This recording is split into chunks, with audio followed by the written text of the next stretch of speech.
Welcome back, Xeno here, and it's time to talk about Breath of the Wild 2 again, the game it feels like we are literally bursting with excitement over. So I've talked about this game for a good amount of time. The playlist is now sitting at 32 videos long, and I still apparently have more to say. And you know, with all that content, one thing I was really surprised to realize is I haven't made a video focusing solely on items yet. You know, items, one of the big staples of basically every other Zelda game that was not present in Breath of the Wild, but could potentially come back in the sequel. I'm sure most of you have heard this a million times before, so I'm going to keep it short. Breath of the Wild was kind of different, and it took pride in that. One of the things that was hammered home ever since this game was first announced was its focus on breaking old Zelda conventions, such as linearity, dungeons, and items. Now, it's extremely hard to say whether Breath of the Wild 2 will go in the direction of maybe phasing some of these conventions back in, or if it'll continue to just blaze a new path. But I think we can say that there are some potential hints at where the sequel might be going with the idea of items. Now, Breath of the Wild didn't completely take away the idea of items because there are runes, which serve as a kind of item substitute, giving you 4 new abilities at the beginning of the game, all within one Sheikah Slate. Now, what's interesting about the sequel, especially the second trailer where we get to see a little bit of gameplay, is that at least one rune type ability seems to be returning, one very similar to Stasis. This ability is not powered by the Sheikah Slate as it was in Breath of the Wild. The Sheikah Slate has not even appeared in Breath of the Wild, as has any Sheikah technology at all. It's all been notably absent. So I think the Sheikah Slate might be out altogether in this new sequel, and it will be replaced by the Spectral Hand. I believe the hand will have very similar abilities to what we saw on the Sheikah Slate in Breath of the Wild, except expanded upon as we saw in the trailer. And I think there's a very good possibility, and it should be said, that there's a good chance this hand could introduce us to some more classic Zelda items. Breath of the Wild 2 was started as an expansion to Breath of the Wild, as DLC, but then they decided there are too many ideas here, we're gonna make a new game. What's interesting is we've already seen a lot of the ideas they showed off in Breath of the Wild's concept art integrated into this game. Most notably, there's a giant flying chunk of land with Ganondorf on it, which used to be Death Mountain, but is now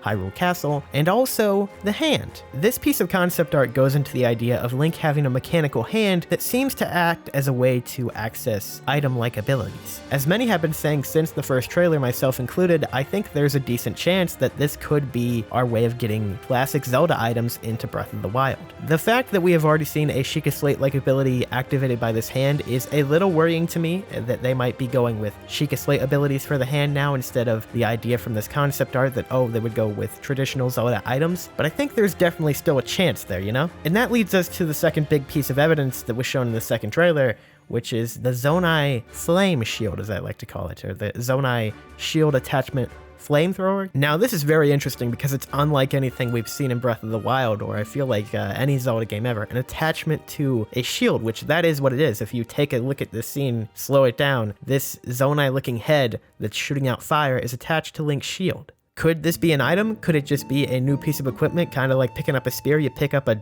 giant discarded Zonai head and it starts shooting flames for some reason? I don't know. Personally, I've been leaning towards the idea of this not being an item and more being just like something you can pick up. Maybe there's going to be a lot more items like that are not traditional Zelda items needed to solve puzzles and stuff like that, but like you can just pick up a bunch of random junk and start fighting with it. But yeah, it's really interesting on the idea of going back to the drawing board and thinking, hey, maybe we should put items in Breath of the Wild. I feel like a lot of people are also seeing how important items are in Skyward Sword now and thinking, wow, I kind of missed that in Breath of the Wild, how you didn't have these items that would allow you to do so many cool things and solve so many cool puzzles. Now, definitely there's the trade-off there because Breath of the Wild allows a lot more freedom in how you go about solving puzzles, so it's a hard thing, you know, linear versus non-linear, because with linear, you're given much more freedom as a creator to create different scenarios for players to go through and all these cool things, but with non-linear games like Breath of the Wild, you're usually giving the tools to the player and allowing them to create their own solution. So will items return? I don't know. I feel like if you're going to have a Zelda convention return that was not in Breath of the Wild, it's going to be dungeons. That is the thing that I think Breath of the Wild was sorely missing and was a misstep in breaking that convention and going with the Divine Beasts. Items, on the other hand, it's a little more hard to make them work in the setting of an open-air game like Breath of the Wild. No matter what happens, I think we will have new abilities in the form of the hand that maybe expand upon the Sheikah Slate ideas with the runes, and you'll even have maybe some new collectible items like this Flame Zonai shield, which is really cool. I can't lie, that's pretty amazing. But you know, items in Breath of the Wild 2 or not, I wanted to go through some ideas of what some of these items could look like when translated into Breath of the Wild systems. So what we're going to do here is take an item from every mainline Zelda game and have a bit of a chat about how you can maybe implement that into Breath of the Wild 2. Also, I set aside a few of the classics to leave for last because I didn't want any of the games to miss out on their unique items. Anyway, let's start it off with Zelda 1. The good old classics, you know, that's where a lot of the most notable Zelda items originate from. But I have a bit of a different pick here for what I think could be a fun item, and that is food. Now, I know what you're saying, food is already a thing in Breath of the Wild, Xeno. And it is, but I'm referring mostly to the idea of food as bait. So in Zelda 1, there is food that you can place down and enemies will be distracted by it, and they go over to it and they try to eat it. And we kind of see this in Breath of the Wild, where a lot of bokoblins are roasting some nice meat and stuff like that. So I don't even know if it has to be an item or just a thing where you can leave a steak down and that will distract bokoblins and they'll go over and pick it up, and then you can set up elaborate traps and such. But I think that would be really cool. Actually, now that I think about it, I'm not 100% sure that's not already a thing in the game.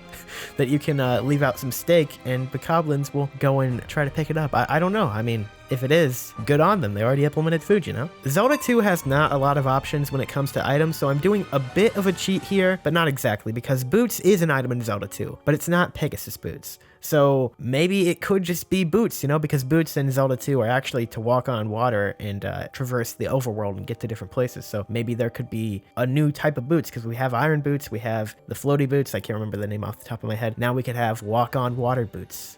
Wow. Or it could just be Pegasus boots, because I love Pegasus boots. They've never actually appeared in a 3D Zelda game, if I remember correctly, so that would be a little bit interesting. Maybe they could be like flying boots now instead. I don't know. There's so many things you could do with boots. That's what I'm trying to say. If Zelda 1 was where a lot of items got their start, A Link to the Past is where they were refined and turned into basically what they are today, which is kind of a true statement when it comes to everything in general with A Link to the Past. But anyway, my pick here is the Book of Medora. And you might be saying, now what the heck would that do, Xeno? It's, you literally just, you take the book to ancient text and it reads the text for you. And that's exactly what I think it could do. In Breath of the Wild 2's trailer, we even see in some shots this new type of text that doesn't seem to resemble any type of text that's been in the Zelda game before. What if a book similar to the Book of Medora could allow you to read this text in-game? And maybe it could allow you to read Hylian and Sheikah text too, because there are so many little Easter eggs in Breath of the Wild inside that text that you don't get to see unless you go out and translate it yourself. So what if there was actually this item in the game that could translate in-game text for you? That would be so cool. And I also thought of this idea, which is just a total shot in the dark and something that I myself want, but the Book of Medora is described as holding a lot of legends and details about the land of Hyrule in it. So if they brought back a book item similar to that, what if they just went out and made a lore book that is hidden somewhere in the sequel, like in a very remote place that it takes a lot to find, but when you find it, you get to learn all these different details about Breath of the Wild's Hyrule that theorists have been theorizing about forever, and they just confirm a bunch of stuff, and that would be super cool, and it would make a lot of us theorists happy. So, you know, Link's Awakening, and if you're a hardcore fan of the channel, you should know what I'm gonna say here. Magic powder. I didn't say it for A Link to the Past. It took a lot of restraint because I freaking love magic powder for some reason. But I'm saying it here. A Link to the Past, if there's an item you should bring over from that game, it's magic powder. And for those of you that don't know what magic powder does, it literally just turns enemies into strange things for the most part. Sometimes it'll help you by turning enemies into like something helpful, like a fairy or a heart or something. But in other cases, it just turns them into really strange creatures. Like there's this example I found the other day when playing A Link to the Past on stream. Just turns this thing into like a thing. I don't even know what that is, but it's pretty cool, huh? And then there's the Cukeman, which I have a strange obsession with over the enemies in Breath of the Wild 2 video, and I really want them in Breath of the Wild 2, and that's why I want magic powder. Case closed. Ocarina of Time, the first 3D Zelda allowing us to use items in a 3D space, and that is of some significance since we're talking about Breath of the Wild 2, a game that will be taking place in a 3D space. One item I've always loved in Ocarina of Time is just the Lens of Truth, which allows you to see things that you couldn't before by just popping it out. And I think that could be a really cool idea. There's like some hidden areas in the Hyrule we already know that when we obtain a Lens of Truth, we can go back through the entire Hyrule and just scour it for like little details that were hidden all along, but now we have the Lens of Truth and we can see them all. I think that's a cool idea. You know, the Lens of Truth is just great. I love it. Majora's Mask is simultaneously the easiest and hardest one on this list, so I'm gonna make it easy for us and just say masks in general, because if you're gonna talk about Majora's Mask items, you can't not talk about the masks. That's the whole point of the game, you know? And granted, while we do have some masks in Breath of the Wild, there are the monster masks, and there's some masks for DLC and all that. I want more. I want an entire Happy Mask shop with the Happy Mask salesman back, and he sells masks out the door. So many masks, just way too many masks. All the masks, yes. Bring them back. For the Oracle games, I have a really interesting one, which is a classic 2D Zelda item, Rock's Feather / cape, you know, because it's the cape when you upgrade it. But yeah, Rock's Feather is actually an item I really like because it allows you to jump in earlier Zelda games where that was never a thing before. Link is notorious for not being able to jump in most Zelda games, but in this game, well, the games with Rock's Feather or cape, he can. So what would that mean in a game that actually allows you to jump? Breath of the Wild. I think it is the first Zelda game that actually allowed you to do that. So I think that would mean give him a double jump, you know? Imagine how fun that can make traversal and combat, just being able to double jump. I can think of so many awesome things you could do in combat with that, and then also just traversing Hyrule, you know? And maybe it would help with rain too, if you're trying to get up like a really small cliff, but it starts raining, and you need a little bit more of a boost as you double jump, I guess, yeah. I like double jumps, that's all I have to say. Four Swords, a bit of a forgotten Zelda game that may actually be the least played Zelda game. I don't know the numbers for that, but I feel like this is one that a whole lot of people haven't played. But Four Swords apparently has a magnetic glove item, and I saw that name and I was like, wow, that's actually perfect. Magnesis, magnetic glove, put those together, you could do all kinds of cool stuff. So what the magnetic glove would do is allow Link to attach himself to magnetic surfaces and maybe have some cool crossing gap abilities when combined with the Magnesis rune, and you could use that to place a magnetic block on another ledge and then just instantly pull yourself to it. I think it could be really cool, you know? Magnetic glove. For Wind Waker, I have the grappling hook, which is an interesting item because it's basically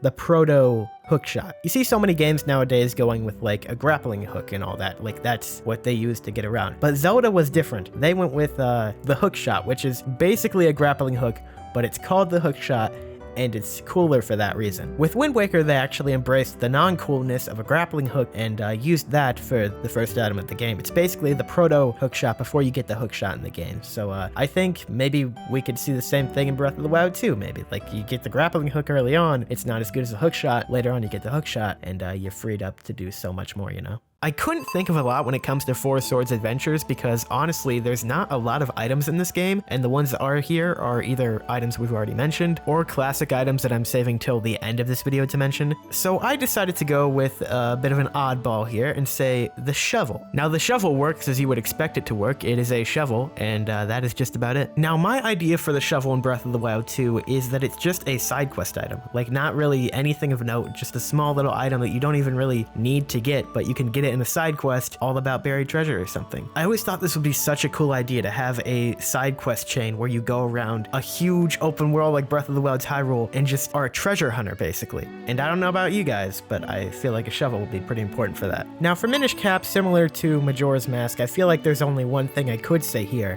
and that is Eslo, basically. Shrinking down to the size of a Minish is such a cool idea, and I'm kind of upset that it wasn't included in Breath of the Wild because I've talked about it before very recently actually, that it was in concept art for Breath of the Wild. They had the idea, they almost made the Minish a thing in Breath of the Wild, but no. But anyway, I think the sequel maybe, you know, we were talking about how they're reusing ideas from concept art, so maybe. For Twilight Princess, I love a lot of the items. People always talk about how they're underused, and they really are, like the spinner and the ball and chain. I love those items, but they're underused. But they're not the ones I'm going with for Breath of the Wild, because I don't think they would quite fit in with that game. What I do think would fit in, though, is the fishing rod. Isn't it just like a perfect fit? You know, Breath of the Wild is a serene, calming experience, most of the time at least. And fishing, you know, just fishing. Because you can already spearfish in the game. You can just throw a spear and, you know, go get the fish. But a fishing rod just seems like something that is made for this game, tailor-made for it. And while many Zelda games have a fishing hole and a fishing rod item, not Breath of the Wild. So Breath of the Wild 2, here you go. Phantom Hourglass is one I thought I would struggle with, but I think it ended up being one of my favorite ideas for how to implement a old Zelda item into Breath of the Wild and its sequel, like the new direction for Zelda, and that is with the Bomb Chew. This has always been a bit of an interesting item, especially in Phantom Hourglass, because it works a little bit differently. You draw a path and then the Bomb Chew will follow it. I think it would be really cool then if for Breath of the Wild to translate that, Bomb Chews could become a sort of sentry that you could send into an enemy camp and just explode, you know? I think that would be awesome. More ways to mess around with enemies and make combat even cooler, and you could combine this with like the bait idea from the beginning and have like, oh, they go grab the bait and then you send the Bomb Chew over and oh no, well, there you go. For Spirit Tracks, I have the Whip, and I only really mean that in name because I'm thinking of a more combat-focused idea of the Whip for Breath of the Wild 2. Wouldn't it be just really fun to, like, in classic Red Dead Redemption style, lasso enemies, then start dragging them around and just seeing ragdoll physics as you throw them off the cliff? Am I the only one that thinks that? It might just be me, but, like, that sounds very fun to me. Also, if you want to get a little more gruesome with it, you could maybe choke enemies to death with the Whip, you know, like, get them in a chokehold and then just take them down. There's so many possibilities with the Whip, I'm telling you. Skyward Sword's beetle is just one item I can't believe isn't already in Breath of the Wild because it seems like an absolute perfect fit, and Breath of the Wild took a lot of inspiration from Skyward Sword. The beetle is literally a scout drone, and for a world as big as Breath of the Wild's Hyrule, you'd think that would be like a pretty cool gameplay mechanic to get a bird's eye view by sending the beetle up into the air and just seeing your surroundings. Maybe they thought that would take away too much of the element of surprise and adventure, but like, I don't know, I feel like it's a perfect fit.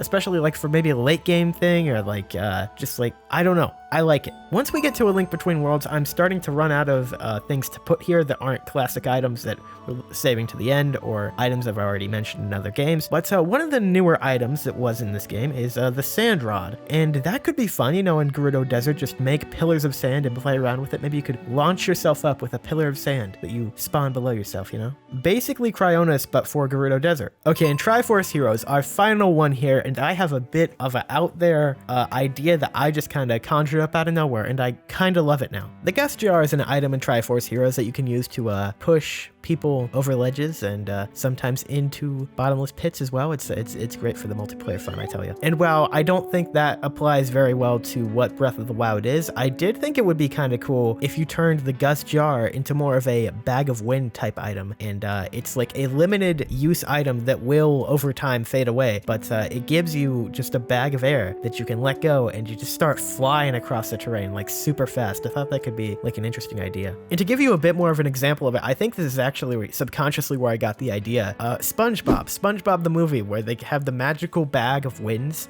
They never actually use it correctly.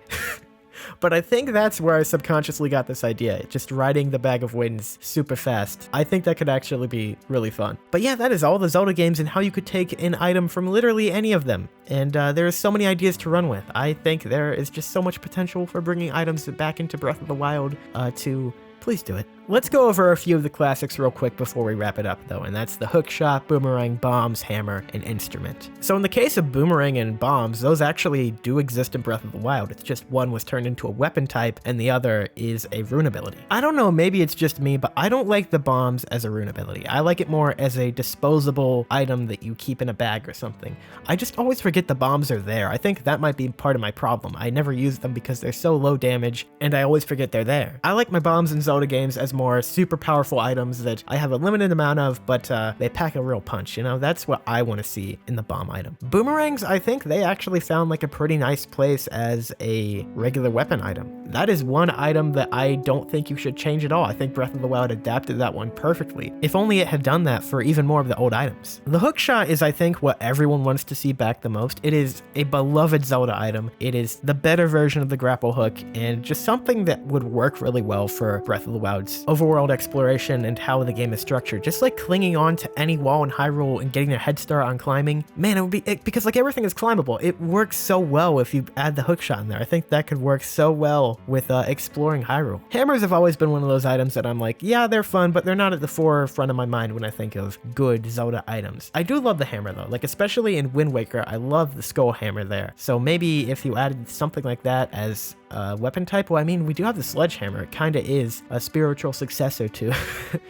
the hammers of old. I think that honestly might be what you do with it. You make it a subclass of heavy weapons that has an ability to maybe break really big rocks or like hammer down pegs if those are in the overworld of Breath of the Wild 2 for some reason. At this point, with how exploration works in these games, though, I don't think the pegs are needed anymore. And finally, a Zelda item you don't think about as an item that much, but it is one of the most classic ones, and that is an instrument. The Ocarina of Time, the Goddess Harp, the Wind Waker, the flute, the Spirit Flute, even the horse call. There are a lot of instruments in Zelda games, and Breath of the Wild is one of the few that doesn't really allow you to play any. So maybe it's about time we bring an instrument back to the forefront in Breath of the Wild 2. And that is all the items, at least all the ones we're going to talk about here today, and all the ideas that I have for them. As you can probably tell, there's a lot of potential here. We didn't even go into the idea of brand new items, like adding on new runes to the already existing ones, or like just giving us brand new physical items again. There are so many options here. Items have always been one of the central pillars on which Zelda is built, and how Breath of the Wild did them left a lot of people feeling pretty meh.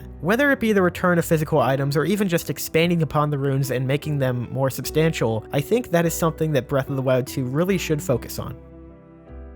Hey there guys, I'm gonna stop you right there though. If you have not already, please subscribe to the channel. It's something so easy, you just click a button, but you don't know how much it helps me and so many other creators when you do that. It's so simple, but it allows you to see our videos more when YouTube just doesn't want to promote our videos, and sometimes that can be hard, but if you just click the button, it's that easy. So if you enjoyed the content, I'd love it if you could subscribe, and I thank you so much for it. Anyway, I hope you guys did enjoy the video, and if you did, you can also like the video. That also helps share it around. And I want to hear in the comments down below, what did you guys think about the item ideas I proposed here? Do you have any other item ideas that you want to propose? I want to hear them all kinds of item ideas. Give Nintendo some ammunition here so they can actually bring items back, please. As always, if you guys want to see more of me, you can follow me on Twitter at XenogamerYT. You can join our Discord server with a link in the description below, and you can come by the Twitch channel every Friday night for new streams. I appreciate you guys watching so much, and I hope you're looking forward to some future videos. I have some very fun ones coming up, and we're also trying out some new stuff with the shorter videos, so I hope you guys enjoy those as well. And yeah, I hope you guys have a wonderful day. I will see you very soon, and until then,